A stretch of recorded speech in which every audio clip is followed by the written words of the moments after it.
ये खुद कह रहे हैं, ये खुद कह रहे हैं कि इसके पश्चात भी पाकिस्तान कल को जाके कर सकता है। तो ये कैसा, ये जो सफल कैसे हुआ फिर? तो उन्होंने खुद कहा कि हमारा मकसद जमीन लेने का नहीं था। क्यों नहीं था? पाकिस्तान ऑक्यूपाइड कश्मीर अगर आज नहीं लेंगे तो कब लेंगे? आपके समय में उरी हुआ, आपके समय में पुलवामा हुआ और आपके समय में आज पहलगाम हो रहा। संख्या महत्वपूर्ण नहीं सर, 35 ही राफेल है देश में, 35 ही राफेल है। अगर उनमें से कुछ गिरे भी तो देखिए सर, मुझे तो लगता है कि बहुत बड़ी क्षति हुई।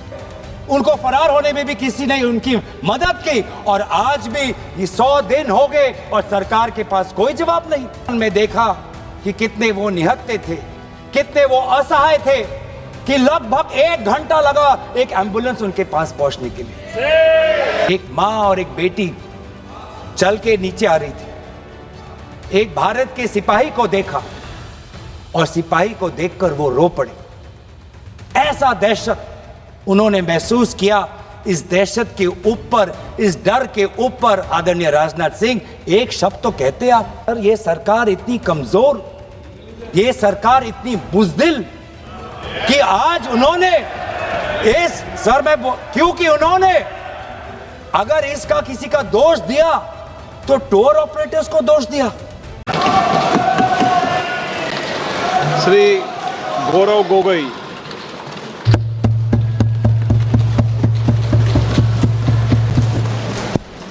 धन्यवाद अध्यक्ष महोदय।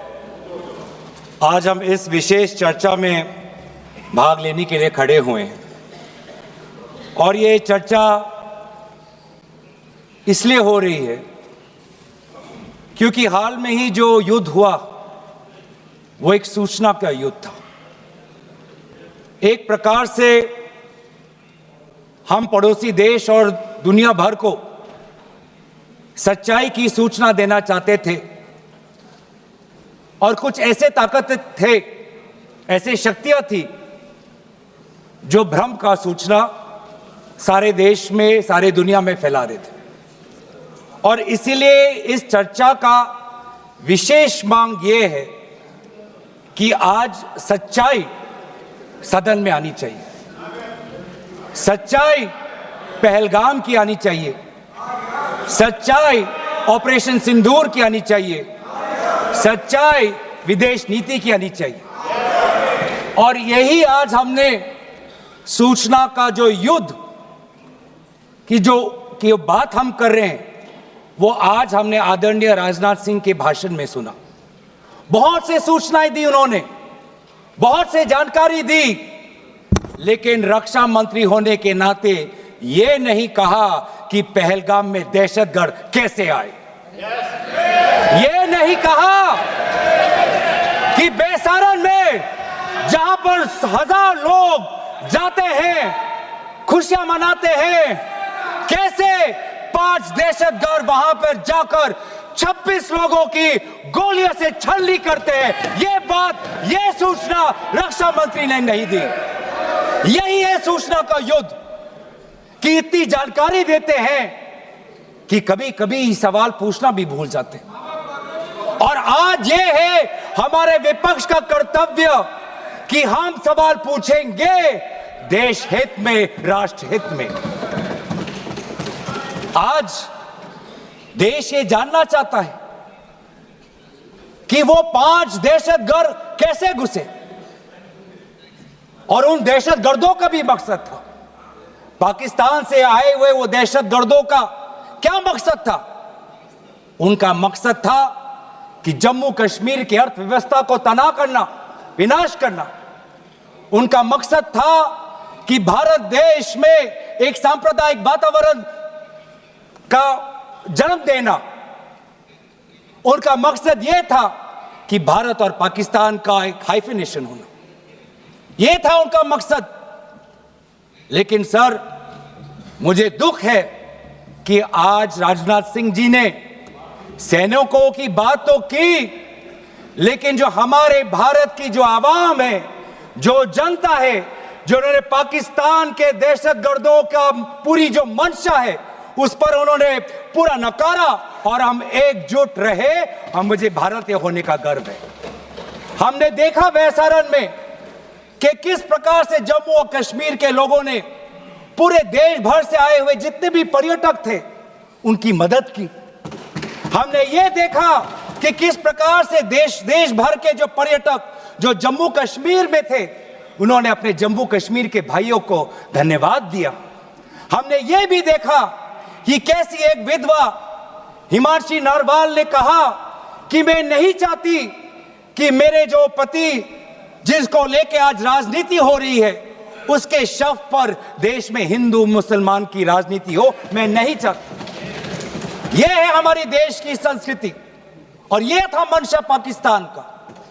और मैं ये भी गर्व महसूस करता हूं कि सारे विपक्षी राजनीति दल हम सब एकजुट होकर, राहुल गांधी जी ने एक साफ साफ कहा कि हम सरकार के साथ हैं और सरकार को पाकिस्तान को एक ठोस मजबूत कदम देना ही पड़ेगा।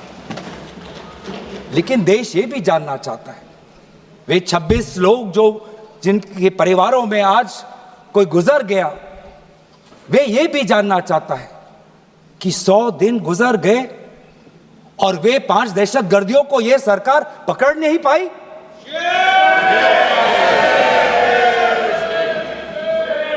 देश के वो लोग ये भी जानना चाहते हैं कि ये जो 5 दहशतगर्दे थे, दहशतगर्दी जो आए टेररिस्ट, निश्चय इनको किसी ने पनाह दी, निश्चय इनको किसी ने जानकारी दी, निश्चय ये पूरा जो 1 घंटा का जो उन्होंने गोला बारूदी की उसके बाद ये फरार हो गए, उनको फरार होने में भी किसी ने उनकी मदद की। और आज भी ये 100 दिन हो गए और सरकार के पास कोई जवाब नहीं। आज आपके पास ड्रोन है, आपके पास पेगासस है, आपके पास सैटेलाइट है, वहां पे सीआरपीएफ है, वहां पे बीएसएफ है, वहां पे सीआईएसएफ है, वहां पे आदरणीय गृह मंत्री कुछ दिन पहले ही गए थे पूरा रिव्यू लेने के लिए और आप किसी को पकड़ नहीं पाए। ये कैसा बंदोबस्त?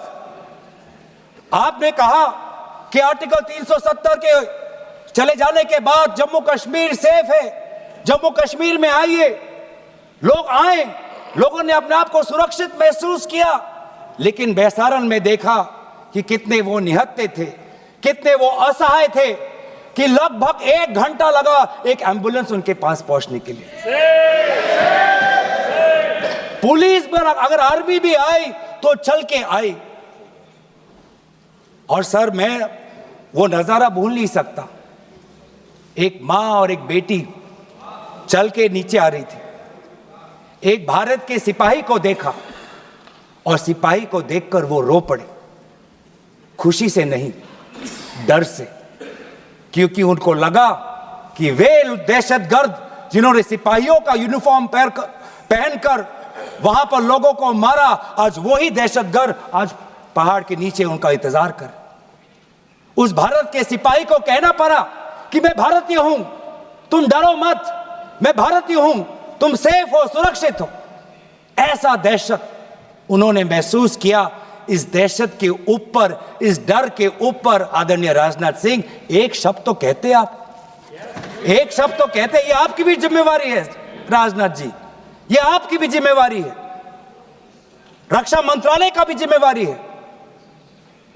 बार बार हम ये देख रहे हैं सर कि आदरणीय गृह मंत्री जाते हैं, कहते हैं कि बहुत अच्छा बंदोबस्त हो गया है, टेररिज्म के हमने उनकी रीढ़ की हड्डी तोड़ दी, तब भी उरी होता है, तब भी बालाकोट, तब भी पुलवामा होता है, तब भी पहलगाम होता है।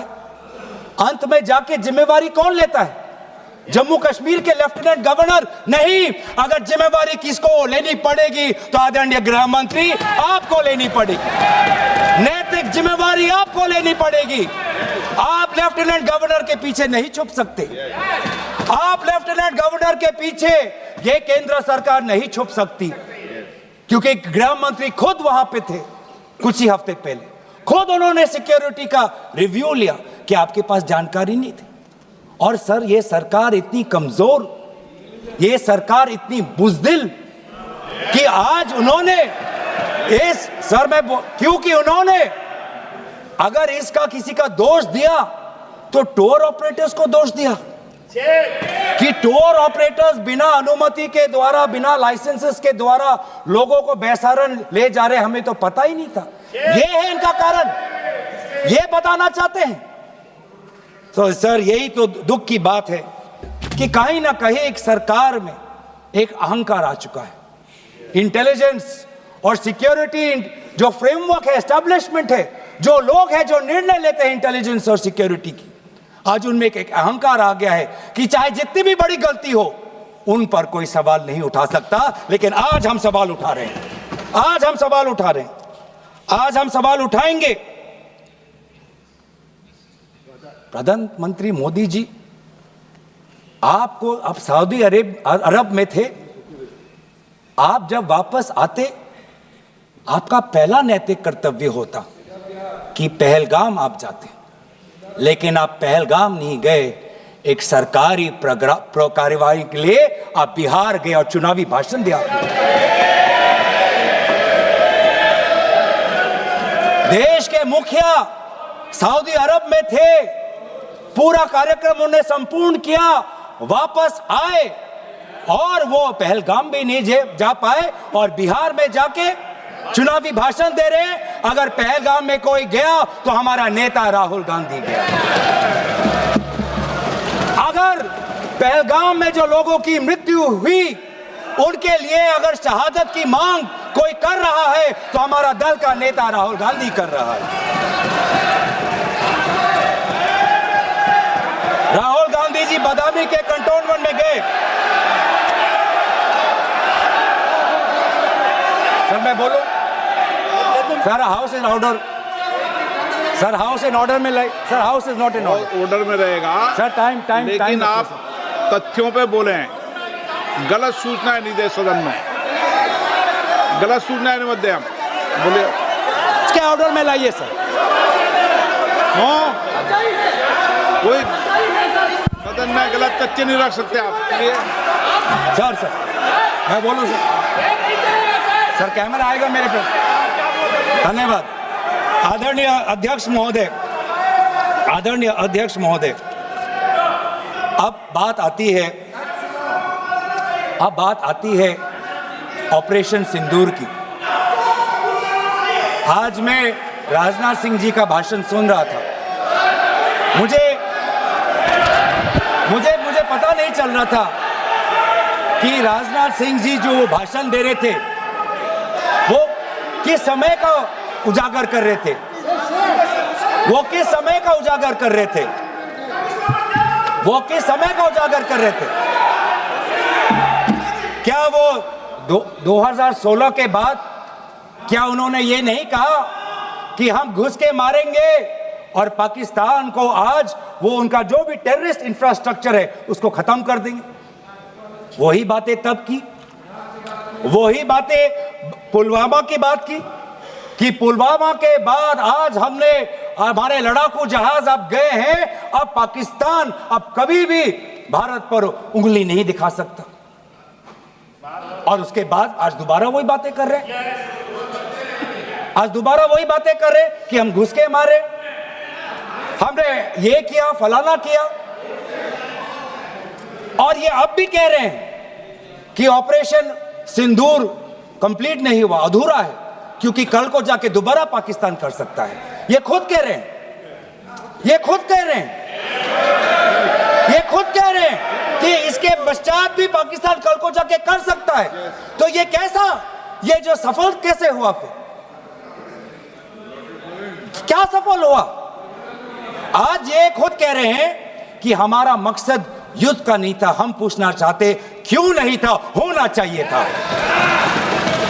आज उन्होंने खुद कहा कि हमारा मकसद जमीन लेने का नहीं था। क्यों नहीं था? पाकिस्तान ऑक्यूपाइड कश्मीर अगर आज नहीं लेंगे तो कब लेंगे? ये उन्होंने खुद कहा,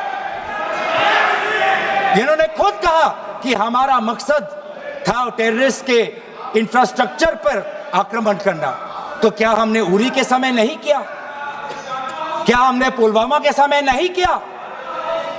लेकिन उसके पश्चात भी पाकिस्तान का इतना साहस कि आज उन्होंने पहलगाम में जो पिछले 20 वर्षों में हमारे भारतीय नागरिकों पर सबसे दर्दनाक अगर हमला हुआ है तो आपके समय पे हुआ है।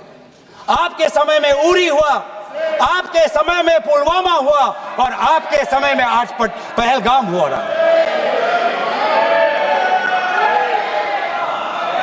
कुछ बातों का उजागर किया,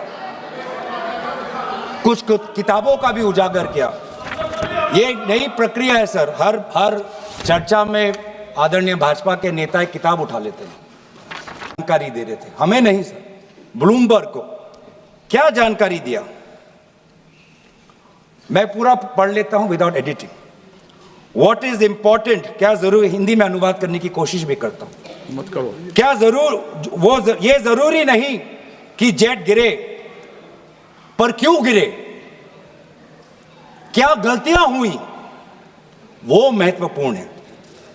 संख्या महत्वपूर्ण नहीं सर, 35 ही राफेल है देश में, 35 ही राफेल है।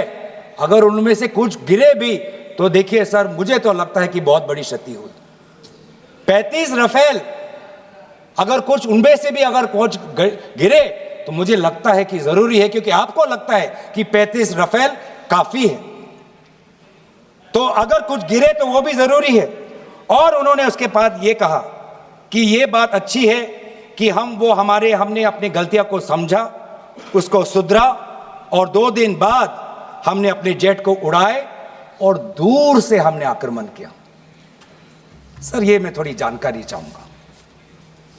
हमारे पास जो हमें ये संदेश मिलता है कि दुनिया के सबसे बढ़िया और बेहतरीन लड़ाकू जहाज हमारे पास है, सबसे बेहतरीन पायलट हमारे पास है, तो सीडीएस को ऐसा क्या कहना पड़ा, ऐसा क्या परिस्थितियां हैं कि हमारे पायलट हमारे लड़ाकू जहाज क्लोज रेंज में नहीं जा सकते, उनको दूर से ही फायर करना पड़ता। ये क्या है, ये क्या पाबंदी है, ऐसी ये क्या पाबंदी है कि सीडीएस को ये कह रहे हैं कि हमारे लड़ाकू जहाज ने पहले दिन गलतियां की, गलतियां हमने सुधारी और दूर से हमने आक्रमण किया। क्या हम पास से नहीं कर सकते? ये जानकारी हमें दे। हम ये जानना चाहते हैं कि lieutenant general Rahul R Singh ने सदन के अंदर नहीं, सांसदों को नहीं, राजनीतिक दलों के फ्लोर लीडर्स को नहीं, फिक्की में जाके कहा, क्या कहा उसका भी मैं हिंदी में अनुवाद करता हूं कि पाकिस्तान तो सिर्फ फ्रंट पे था और पाकिस्तान के पीछे चाइना उनके पूरी तरीके से समर्थन कर रहा है। ऐसी कोई आश्चर्य की बात नहीं होनी चाहिए, क्योंकि पिछले 5 वर्षों में लगभग 80% मिलिट्री हार्डवेयर पाकिस्तान को सब पूरा चाइना से मिल रहा है। तो सर मैं आज पूछना चाहूंगा आदरणीय राजनाथ सिंह जी से, जो सरकार चीन को लाल आंख दिखाने की बात करती है, एक बार भी आपने चीन का उजागर अपने भाषण में क्यों नहीं किया? आर्मी कर रही है, आर्मी के कह रही है, आर्मी कहती है कि आज कि सिर्फ चीन और पाकिस्तान का ये 2 फ्रंट नहीं, अब 3 फ्रंट का भी हो सकता है, कन्वर्जेंस हो सकता है चीन, पाकिस्तान और बांग्लादेश को लेकर। लेकिन मैं सरकार को याद दिलाना चाहूंगा कि ये जो 2 फ्रंट की जो बात थी, इस बात की शुरुआत किसने की थी? इस बात की चेतावनी किसने दी थी? इस बात की चेतावनी इसी सदन में हमारे दल के नेता राहुल गांधी जी ने दी थी। और यही हम जानना चाहते हैं, यही हम जानना चाहते हैं कि आज जो युद्ध हुआ, इसमें पाकिस्तान को चीन से कितना समर्थन मिल रहा है, हम सेना से नहीं, आज हम आदरणीय राजनाथ सिंह जी से और प्रधानमंत्री मोदी जी से जानना चाहते हैं।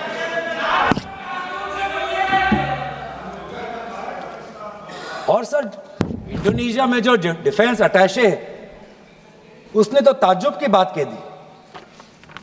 उसने क्या कहा sir? India defence attache group captain Shiv Kumar ने, हिंदी में दोबारा अनुवाद करता हूं, कि भारत ने लड़ाकू जहाज खोए तो खोए इसलिए क्योंकि कुछ मिलिट्री टारगेट्स पर आक्रमण करने पर पाबंदी थी। क्यों? क्या पाबंदी थी? ऐसे क्या ये राजनीतिक कंस्ट्रेंट्स थे?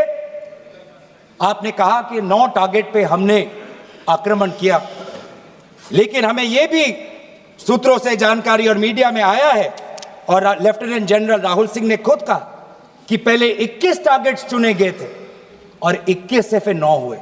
क्यों हुए? क्यों हुए?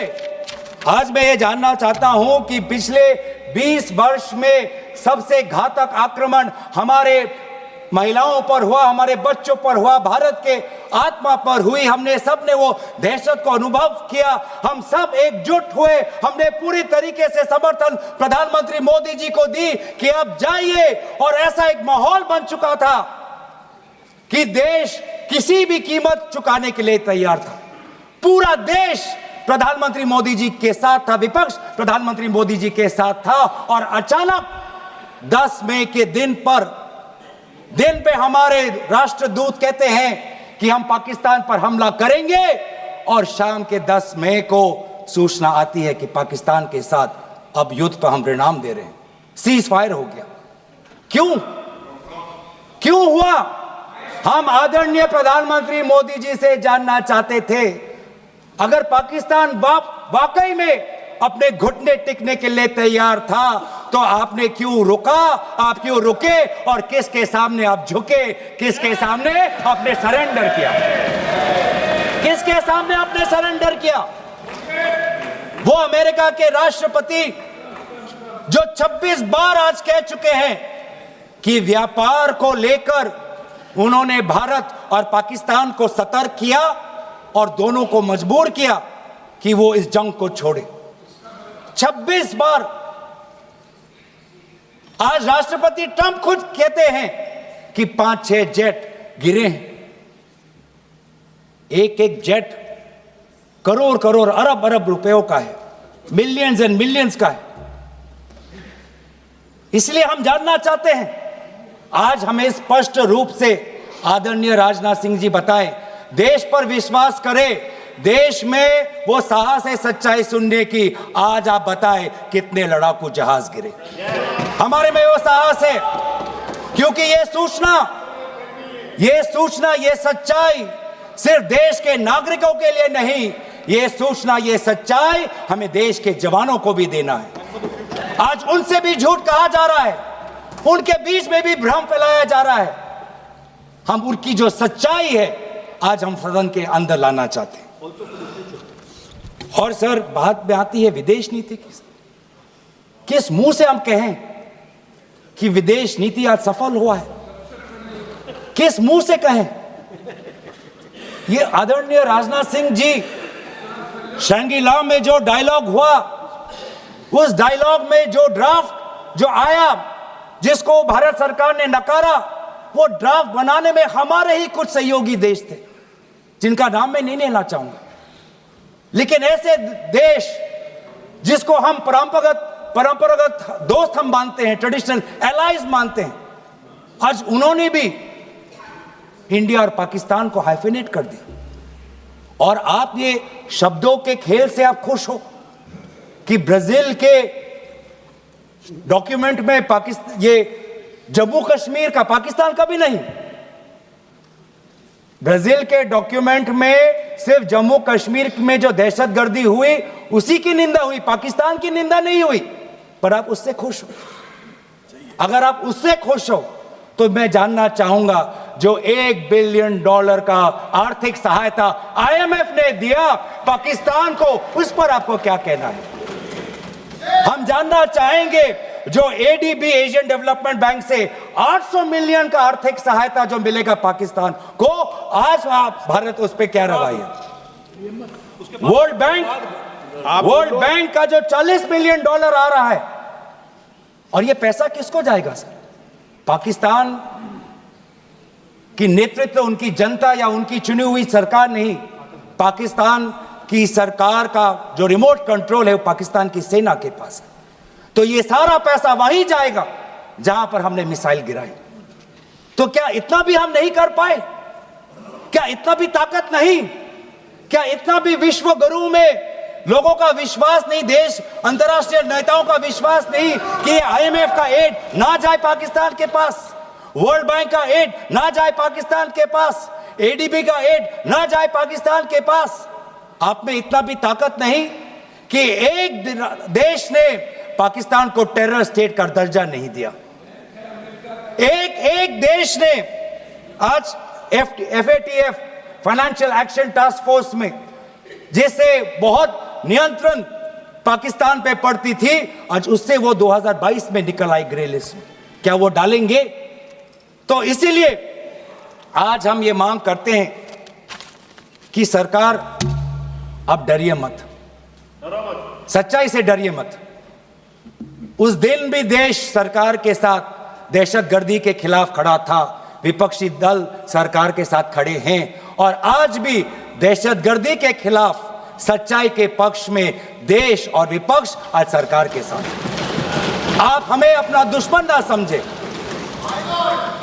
हम सरकार के दुश्मन नहीं हैं, हम अपने देश के पक्ष में बोल रहे हैं, जवानों के पक्ष में बोल रहे हैं। पर आप हमें कृपया सच्चाई देने का हमें वो सम्मान दीजिए। सच्चाई सुनने का अधिकार हमारा है, और जितने बार आप झूठ और भ्रम फैलाएंगे, हम उतनी बार आपको पूछते जाएंगे कि आपने क्या किया। और इसीलिए आज मैं खड़ा हूं। अपेक्षा बहुत की थी कि पहलगाम का उजागर होगा, आदरणीय गृह मंत्री नैतिक जिम्मेवारी लेंगे, राष्ट्रीय सुरक्षा सलाहकार नैतिक जिम्मेवारी लेंगे, और प्रधानमंत्री मोदी जी कहेंगे क्यों उन्होंने ऑपरेशन सिंदूर, जो अंतिम अंजाम था, हमें तो मीडिया में सुनते हुए ऐसा लगा कि हम कराची में उठेंगे।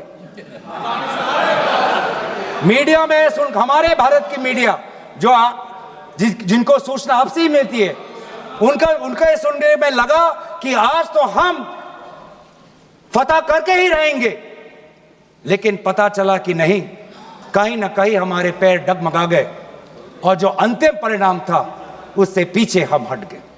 हमें पीछे नहीं हटना, हमें आगे बढ़ना है, सच्चाई के साथ, लोकतंत्र के पक्ष में। इन्हीं बातों के साथ मैं अपना पक्ष समाप्त करता हूं। धन्यवाद। जय हिंद।